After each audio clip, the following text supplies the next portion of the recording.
गुरुर्ब्रह्मा गुरुर्विष्णु गुरुर्देवो महेश्वरा गुरु साक्षात् परं ब्रह्म तस्मै श्री गुरुदेव नमः। जय गुरु जी, शुक्राना गुरु जी, अनंत कोट शुक्राना, हरे कृष्णा शुक्राना। ओम नमः शिवाय। शिव जी सदा सहाय।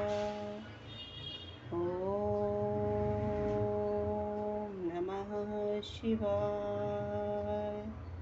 गुरु जी सदा सहाय। जय गुरु जी, शुक्राना गुरु जी, अनंत कोट शुक्राना, हरे कृष्णा शुक्राना। गुरु पिता अपने इस परिवार पर इतनी कृपा दृष्टि करने के लिए, उसको अपनी गोद में बिठाने के लिए शुक्राना, अपनी छत्र छाया में रखने के लिए शुक्राना, हर प्रकार के बरकत देने के लिए शुक्राना। कृपा ने सब कुछ दिया है, इसलिए अनंत कोट शुक्राना। हे संगत जी, हम लोगों के पास जो भी होता है, जैसा भी है, जो प्रभु ने दिया है, हम उस चीज़ को कभी नहीं सोचते कि मेरे पास ये है। हम और चीज़ों के लिए लालायित रहते हैं और हर समय कुछ एक नई चीज़ की कामना। अच्छी बात है, गुरुपा ने कहा है अच्छे विचार रखो, ऊंची सोच रखो, तो संगत जी बहुत अच्छी बात है। पर गुरु पिता बिना मांगे ही देते हैं, क्योंकि उनको पता है कि उनके बच्चों को क्या ज़रूरत है। तो इसलिए संगत जी, मांगो नहीं मानो, क्योंकि हमारे प्रभु को बताने की ज़रूरत नहीं पड़ती है, ईश्वर को कभी बताने की ज़रूरत नहीं पड़ती है। संगत जी कहते हैं कर्म करना अपने हाथ में, फल ईश्वर देता है। तो संगत जी, कर्म नहीं सेवा करो। अनंत कोट शुक्राना गुरु पिता। गुरुपा ने जो सिखाया है कि सेवा भाव मन में रखो, और जब हम स्वेच्छा से मन से सेवा करते हैं तो उसका ईश्वर फल अवश्य देता है, और फल की इच्छा के बगैर अपने कर्म करो। जय गुरु जी, शुक्राना गुरु जी। संगत जी, शिव महापुराण का विघ्नेश्वर संहिता का 16वां अध्याय है आज, और माँ शारदे की कृपा से, गुरु जी की कृपा से ये पाठ शुरू हुआ। तो जय गुरु जी, शुक्राना गुरु जी। संगत जी, संलिंग स्वरूप प्रणव का महत्वमय, इसके सूक्ष्म रूप ओमकार और स्थूल रूप पंचाक्षर मंत्र का विवेचन, इसके जप की विधि एवं महिमा, कार ब्रह्मा के लोकों से लेकर कारण रुद्र के लोकों तक का विवेचन करके कालातीत पंचवर्ण विशिष्ट शिवलोक के अनिवार्यनीय वैभव का निरूपण तथा विधि, भक्ति के सत्कार की महत्ता। प्रभु महामुने, आप हमारे लिए क्रमशः सहलिंग स्वरूप प्रणव का महत्मय तथा शिव भक्ति के पूजन का प्रकार बताइए। सूत जी ने कहा, महर्षियों, आप लोग तपस्या के धनी हैं। आपने यह बड़ा सुंदर प्रश्न उपस्थित किया है, किंतु इसका ठीक ठीक उत्तर महादेव जी ही जानते हैं, दूसरा कोई नहीं। यद्यपि भगवान शिव की कृपा से ही मैं इस विषय का वर्णन करूंगा कि हे भगवान शिव, हमारी और आप लोगों की रक्षा का बारंबार स्वयं ही ग्रहण करें। प्रणाम है प्राकृतिक से उत्पन्न संसार रूपी महासागर का प्रणव, इससे पार करने के लिए दूसरी नाव है, इसीलिए इस ओमकार को प्रणव की संज्ञा देते हैं। ओमकार अपने जप करने वाले साधकों से कहते हैं कि प्रपंच न नहीं वा तुम लोगों के लिए। अतः इस भाव को लेकिन भी ज्ञानी पुरुष ओम को प्रणव नाम से जानते हैं। इसका दूसरा भाव यूं है, प्रकृष्ण न नयंत वा आयुष्मान मोक्षम इति वा प्रणहो, अर्थात यह तुम सब उपासकों को पूर्वक मोक्ष तक पहुंचा देगा। इस अभिप्राय से भी इसे ऋषि मुनि प्रणव कहते हैं। अपना नाम करने वाले आपका जप करने वाले योगियों के तथा अपने मंत्र की पूजा करने वाले उपासक के समस्त कर्मों का नाश करके यह दिव्य नूतन ज्ञान देता है। इसीलिए भी इसका नाम प्रणव है। उन माया रहित महेश्वर को ही नव अर्थात नूतन कहते हैं। वे परमात्मा प्रकट रूप से नव अर्थात शुद्ध स्वरूप है, इसीलिए प्रणव कहलाते हैं। प्रणव साधक को नव अर्थात नवीन कर देता है, इसीलिए भी विद्वान पुरुष उसे प्रणव के नाम से जानते हैं। अथवा प्रकट स्वरूप से नव दिव्य परमात्मा ज्ञान प्रकट करता है, इसीलिए वह प्रणव है। प्रणव के दो भेद बताए गए हैं, स्थूल और सूक्ष्म। एक अक्षर रूप को ओम, उसे सूक्ष्म प्रणव जानना चाहिए। और ओम नमः शिवाय इस 5 अक्षर वाले मंत्र को स्थूल प्रणव समझना चाहिए। इसमें 5 अक्षर व्यक्त नहीं हैं, वह सूक्ष्म हैं। इसमें 5 अक्षर सुस्पष्ट रूप से व्यक्त हैं, वह स्थूल है। जीवन उन्मुक्त पुरुष के लिए सूक्ष्म प्रणव के जप का विधान है, वही उसके लिए समस्त साधकों का सार है। यद्यपि जीवन मुक्त के लिए किसी साधन की आवश्यकता नहीं है, क्योंकि वह सिद्ध रूप है, तथापि दूसरों की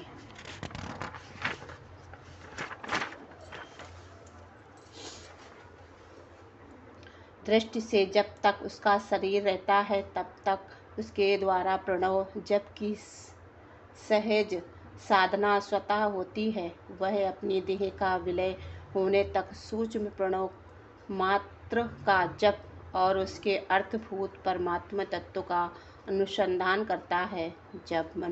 जब शरीर नष्ट हो जाता है तब वह पूर्ण ब्रह्म स्वरूप शिव को प्राप्त कर लेता है। यह सुनिश्चित बात है। जो अर्थ का अनुसंधान ना करके केवल मात्र का जप करता है, उसे निश्चय ही योग की प्राप्ति होती है।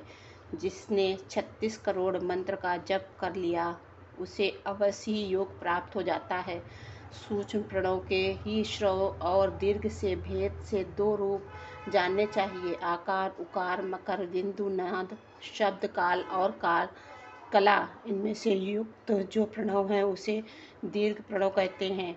वह योगियों के लिए हृदय में स्थित होता है। मकर परांत जो ओम वह ओम इन 3 तत्वों से युक्त हैं, इसी को हास्य प्रणव कहते हैं।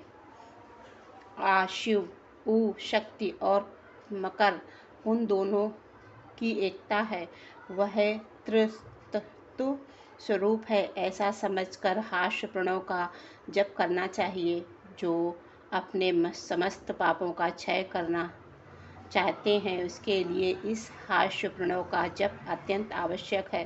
पृथ्वी, जल, तेज, वायु और आकाश, ये 5 भूत तथा शब्द, स्पर्श आदि इनके 5 विषय हैं। ये सब मिलकर 10 वस्तुएं हैं। मनुष्यों की कामना के लिए विषय है।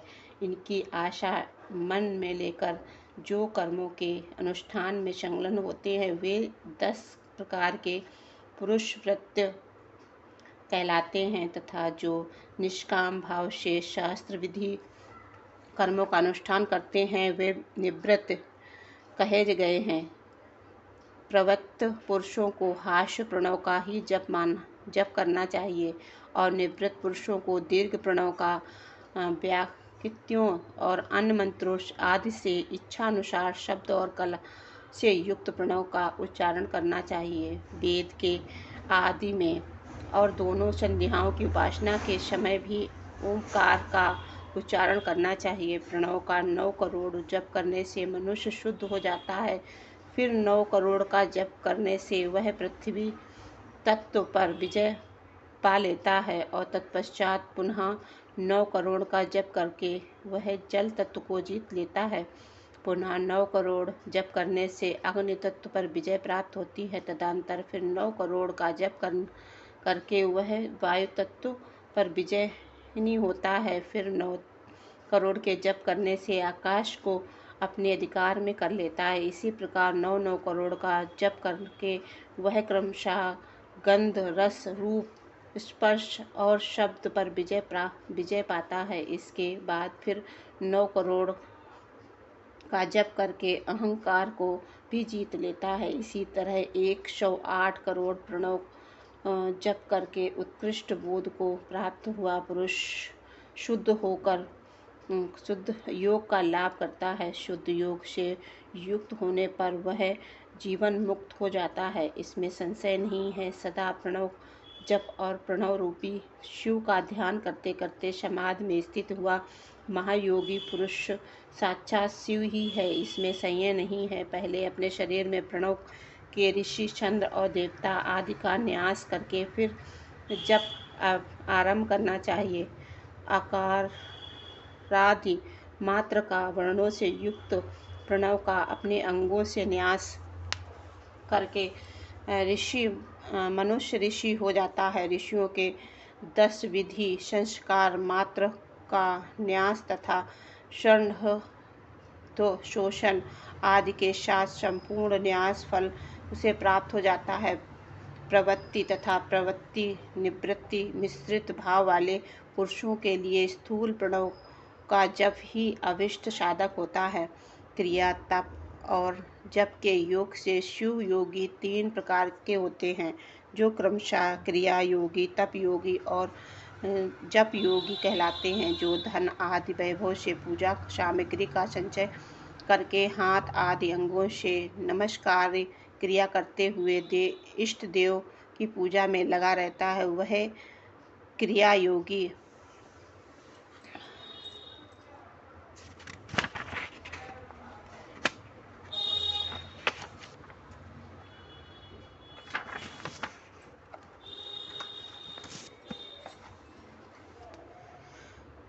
मंत्रों के 10 संस्कार ये हैं: जनन, दीपन, बोधन, तांडन, अभिषेचन, विमलीकरण, जीवन तर्पण, गोपन और अपयन। इनकी विधि इस प्रकार है: भोजन पत्र पर गुरोचन, कुमकुम, चंदन के आत्माभिमुक्त त्रिलोकन लिखें। फिर तीनों कोणों में 6 समान रेखाएं खींचें। ऐसा करने पर 49 त्रिकोण बनेंगे। इसमें से ईशान कोण में मात्र का वर्णन लिखकर देवता का आवाहन पूजन करके मंत्र का एक एक वर्ण उच्चारण करके अलग पत्र पर लिखें। ऐसा करने पर जनन नाम का प्रथम संस्कार होता है। हंस मंत्र का स्फुटक करने से 1000 जप द्वारा मंत्र का दूसरा दीपन संस्कार होता है। यथा हंस रामायण नाम सोठम बीज स्फटिक मंत्र का 5000 जप करने से बोधक नाम तीसरा संस्कार होता है। यथा रामायण नमः फट संपुटित मंत्र का 1000 जप करने से तांडवन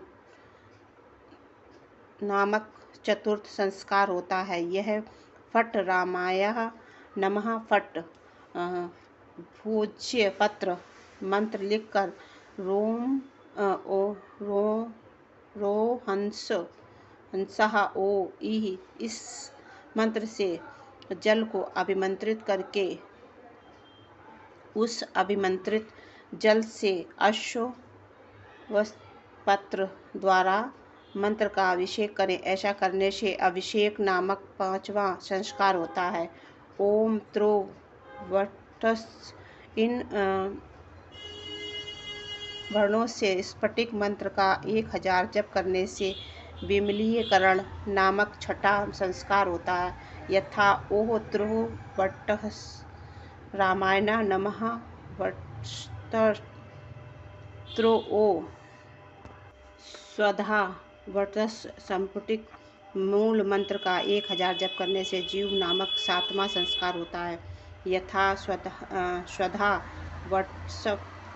वटसट रामायण नमः वटसत स्वधा। दुग्ध जल और घृत के द्वारा मूल रूप से 100 बार तर्पण करना ही तर्पण संस्कार है। ही बीज स्फटिक 1000 जप करने से गोपन नामक 9वां संस्कार होता है। यहाँ ही रामायण नमः ही हाँ हाओ बीज स्फटिक 1000 जप करने से आप्यायन नामक 10वां संस्कार होता है। यहाँ हौ रामायण नमः हौ 1000। इस प्रकार संस्कृत किया हुआ मंत्र शीघ्र सिद्धप्रद होता है। षड्ज शोषण का कार्य होत्री दीक्षा के अंतर्गत इसमें पहले कुंड में यह वेदी पर अग्नि स्थापना होता है। वहाँ षड्ध्वज का शोषण करके होम से ही दीक्षा संपन्न होती है। विस्तार भय से अधिक विवरण नहीं दिया जा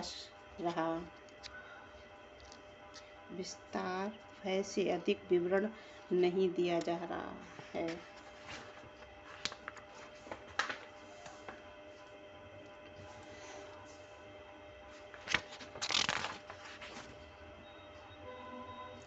वह क्रिया योगी कहलाता है।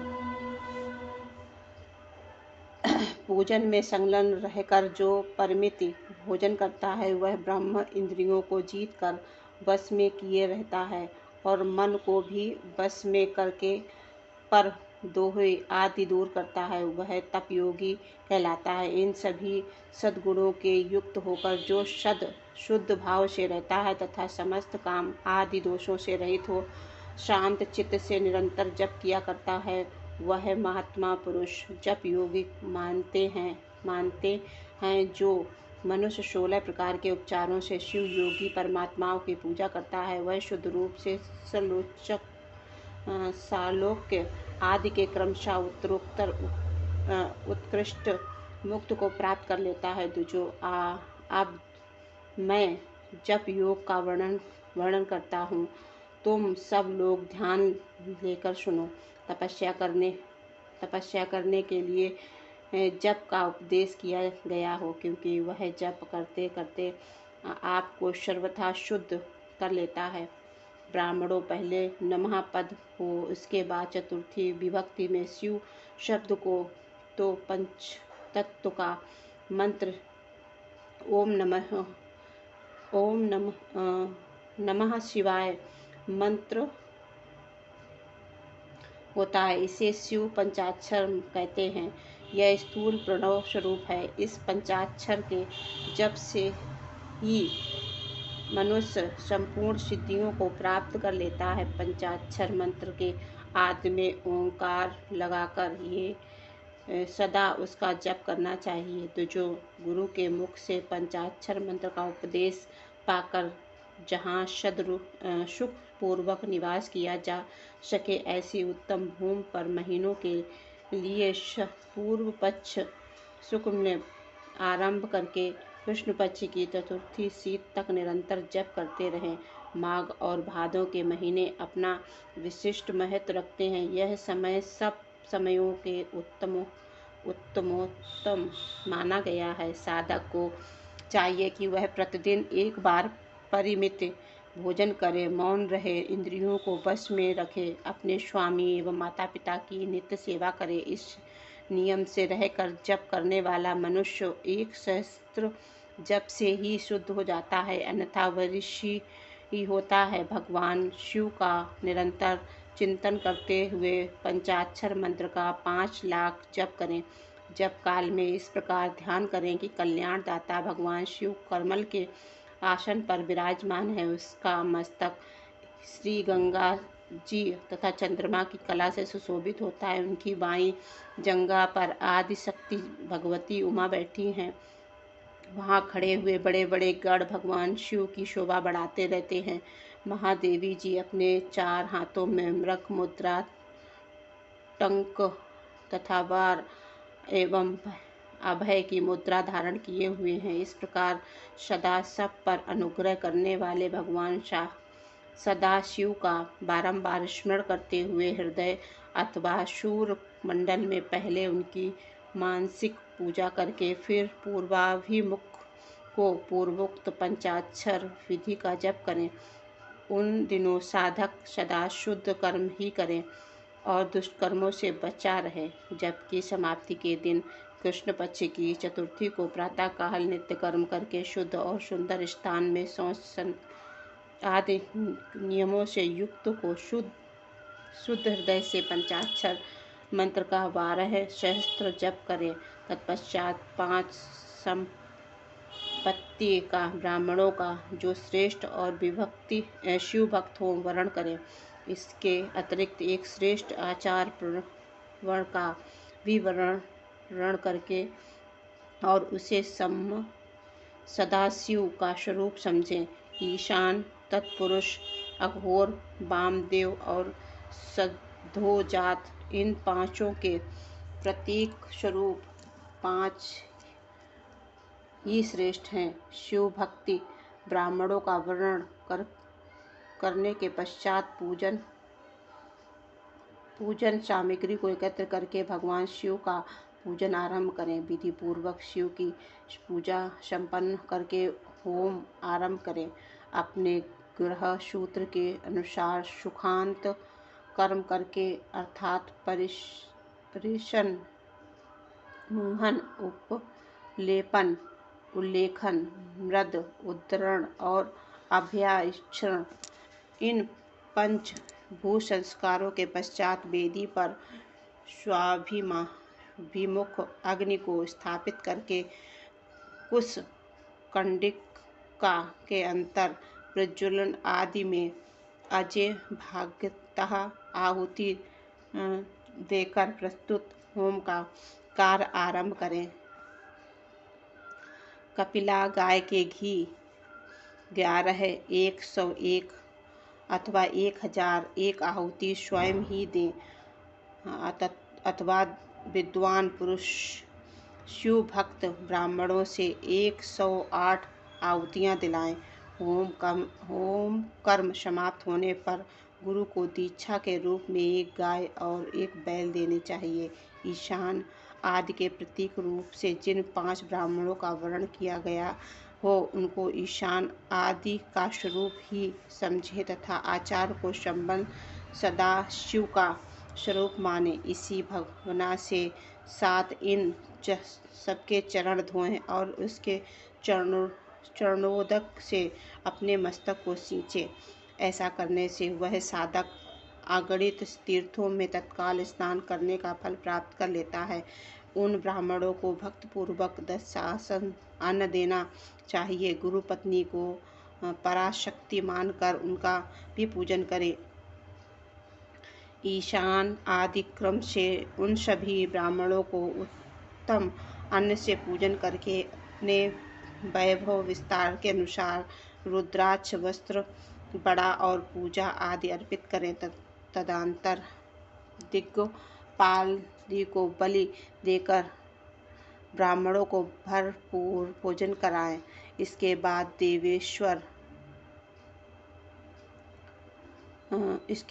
देवेश्वर शिव से प्रार्थना करके अपना जप समाप्त करें। इस प्रकार परश्चरण करके मनुष्य उन मंत्रों को सिद्ध कर लेता है। फिर 5 लाख जप करने से समस्त पापों का नाश हो जाता है। तदनंतर पुनः 5 लाख मंत्र जप करने पर अतल से लेकर सत्यलोक तक 14 भवनों पर क्रमशः अधिकार प्राप्त हो जाता है। यदि अनुष्ठान पूर्व होने से पहले बीच में ही साधक की मृत्यु हो जाए तो वह परलोक में उत्तम भोग भोगने के पश्चात पुनः पृथ्वी पर जन्म उनकी सनातन स्थिति है। सूक्ष्म गंध ही उनका स्वरूप है। उनसे ऊपर फिर कारण रूप विष्णु के 14 लोक स्थित हैं। उनसे भी ऊपर फिर कारण रूपी रुद्र के 28 लोकों की स्थिति मानी गई है। फिर उनसे भी ऊपर कारणेश्वर शिव के 56 लोक विद्यमान हैं। तदनंतर शिव समस्त ब्रह्मचर्य लोक है और वही 5 आवरणों से युक्त ज्ञानमय कैलाश है, जहाँ 5 मंडलों, 5 ब्रह्म कलाओं और दक्ष आदि शक्ति से युक्त आदि लिंग प्रतिष्ठित है। उसे परमात्मा शिव का शिवालय कहा गया है। वही पराशक्ति से युक्त परमेश्वर शिव निवास कहते हैं। वे सृष्टि पालक, संहार, तिरोभाव और अनुग्रह इन 5 कृत्यों से प्रवीण है। उनका श्री विग्रह सच्चिदानंद स्वरूप। वे सदा ध्यान रूपी धर्म में ही स्थित रहते हैं और सदा सब पर अनुग्रह किया करते हैं। वह स्वात्मा राम हैं और समाधि रूपी आसन पर आसीन हो नित्य विराजमान होते हैं। कर्म एवं ध्यान आदि का अनुष्ठान करने से क्रमशः साधक पथ में आगे बढ़ने पर उसका दर्शन साध्य होता है। नित्य नैमित्य आदि कर्मों द्वारा देवताओं का यजन करने से भगवान शिव के समाधान कर्म में मन लगता है। क्रिया आदि जो शिव संबंधी कर्म है उनके द्वारा शिव ज्ञान सिद्ध करें। जिन्होंने शिव तत्व का साक्षात्कार कर लिया है अथवा जिन पर शिव की कृपा दृष्टि पड़ चुकी है, वे सब मुक्त ही हैं, इसमें संशय नहीं है। आत्मस्वरूप से जो स्थिति है वही मुक्ति है। एकमात्र अपने आत्मा में रमण या आनंद का अनुभव करना ही मुक्ति का स्वरूप है। जो पुरुष क्रिया, तप, जप, ज्ञान और ध्यान रूपी कर्मों में भली भांति स्थिति है, वह शिव का सकारात्मक करके स्व आत्म राम स्वरूप मोक्ष को भी प्राप्त कर लेता है। जैसे सूर्यदेव अपनी किरणों से अशुद्धि को दूर कर देते हैं, उसी प्रकार कृपा करने से कुशल भगवान शिव अपने भक्ति से अज्ञान को मिटा देते हैं। अज्ञान की निवृत्ति हो जाने पर शिव ज्ञान स्वतः प्रकट हो जाता है। शिव ज्ञान से अपना विशुद्ध स्वरूप आत्मा तत्व प्राप्त होता है और आत्म तत्व की समृष्टि सिद्ध से हो जाने पर मनुष्य कृत हो जाता है। इस तरह यहाँ जो कुछ बताया गया है वह पहले मुझे गुरु परंपरा से प्राप्त हुआ था। तत्पश्चात मैंने पुनः नंदीश्वर के मुख से इस विषय को सुना था। नंद स्थान से परे जो स्वयं वेद शिव वैभव है, उनका अनुभव केवल भगवान शिव को ही है। साक्षात शिवलोक के उस वैभव का ज्ञान सबको शिव की कृपा से ही हो सकता है, अन्यथा नहीं, ऐसा अनुरक्त पुरुषों का कथन है। साधक को चाहिए कि वह 5 लाख जप करने के पश्चात भगवान शिव की प्रसन्नता के लिए महाअभिषेक और नैवेद्य निवेदन करके शिव भक्तों का पूजन करें। भक्ति की पूजा से भगवान शिव बहुत प्रसन्न होते हैं। शिव और उनके भक्तों में कोई भेद नहीं है, वह साक्षात शिव स्वरूप ही है। शिव स्वरूप मंत्र को धारण करके वह शिव ही हो गया रहता है। शिव भक्ति का शरीर शिव रूप ही है, अतः इसकी सेवा में तत्पर रहना चाहिए। जो शिव के भक्त हैं वे लोग और वेद की सारी क्रिया को जानते हैं। जो क्रमशः जितना शिव मंत्र का जप कर लेता है, उसके शरीर को उतना शिव का समीपे प्राप्त होता जाता है, इसमें संशय नहीं है। शिव भक्ति स्त्री का स्वरूप देवी पार्वती का ही स्वरूप है। वह जितना मंत्र जपती है उससे उतना ही देवी का सानिध्य प्राप्त होता जाता है। साधक स्वयं शिव स्वरूप होकर पराशक्ति का पूजन करें। शक्ति बेर और लिंग का चित्र बनाकर अथवा मिट्टी आदि से उनकी आकृति पर निर्माण करके प्राण प्रतिष्ठा पूर्वक निष्कपट भाव से इसका पूजन करें। शिवलिंग को शिव मानकर अपनों को शक्ति रूप समझकर शक्तिलिंग की देवी मानकर और अपने को शिव स्वरूप समझकर शिवलिंग को नाद रूप तथा शक्ति को बिंदु रूप मानकर परंपरा सटे हुए शक्तिलिंग और शिवलिंग के प्रति उप प्रधान और प्रधान की भावना रखते हुए जो शिव और साधन का पूजन करता है वह मूल रूप से भावना करने के कारण शिव रूप ही है। शिव भक्ति शिव मंत्र रूप होने के कारण शिव के ही स्वरूप है। जो 16 उपचारों से उनकी पूजा करता है उसे अभिष्ट वस्तु की प्राप्ति होती है। जो शिवलिंग गोपाश शिव भक्ति की सेवा आदि करके उसे आनंद प्रदान करता है उसे विद्वान भगवान शिव बड़े प्रसन्न होते हैं। 5, 10 या 100 सपत्नीक शिव भक्तों को बुलाकर भोजन आदि के द्वारा पत्नी सहित उसका सदैव समादर करें। धन में देह में और मंत्र में शिव भावना रखते हुए उन्हें शिव और शक्ति का स्वरूप मानकर निष्कपट भाव से उनकी पूजा करें। ऐसा करने वाला पुरुष इस भूतल पर फिर जन्म नहीं लेता। जय गुरु जी। शुक्राना गुरु जी। अनंती कोट शुक्राना संगत जी। अगला अध्याय कल होगा और ज़्यादा बड़ा अध्याय होने के कारण सुनने में लोगों का कष्ट होगा संगत जी। तो गुरुपा जो भी शिव प्रेमी भक्त हैं और विघ्नेश्वर सहिता मतलब शिव पुराण का पाठ सुनना चाहते हैं वो ज़रूर सुने और गुरुपा की कृपा दृष्टि, क्योंकि ये सेवा होती है संगत जी कि हमने जब शुरुआत की तो मुझे पता चला कि इसमें सब लोगों को सुनना चाहिए जितना हो सके। जो इसका पाठ सुनेंगे वो उनको भी गुरुपा ब्लेसिंग देंगे। और संगत जी जय गुरु जी। शुक्राना गुरु जी। गुरुपा सभी संगत परिवार पर अपनी कृपा दृष्टि करना और सभी संगत परिवार खुश रहे, संपन्न रहे और कभी कोई दुख विपदा उन पर ना आए और सभी के बच्चे हंसते मुस्कुराते शिक्षित हों और अच्छे सत्कर्म करें। गुरुपा की सेवा भाव अच्छे भाव से रखें और संगत जी गुरु परिवार हमारा बढ़ता रहे। संगत जी जय गुरु जी। शुक्राना गुरु जी। गुरुपा बहुत प्यारे दर्शन देते हैं संगत जी। इतने जीवन में कभी इतने प्यारे बटरफ्लाई मैंने कभी नहीं देखे जितने जब से गुरुपा मिले हैं।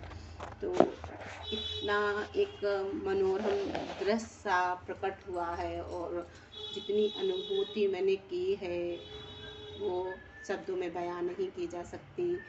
शायद इसीलिए आप लोग समझ रहे होंगे कि मैं पहले से ऐसी थी, बिल्कुल भी नहीं। और गुरुपा ने कहाँ से कहाँ मुझे लाया है और कहते ना धीरे धीरे चेंज आता है।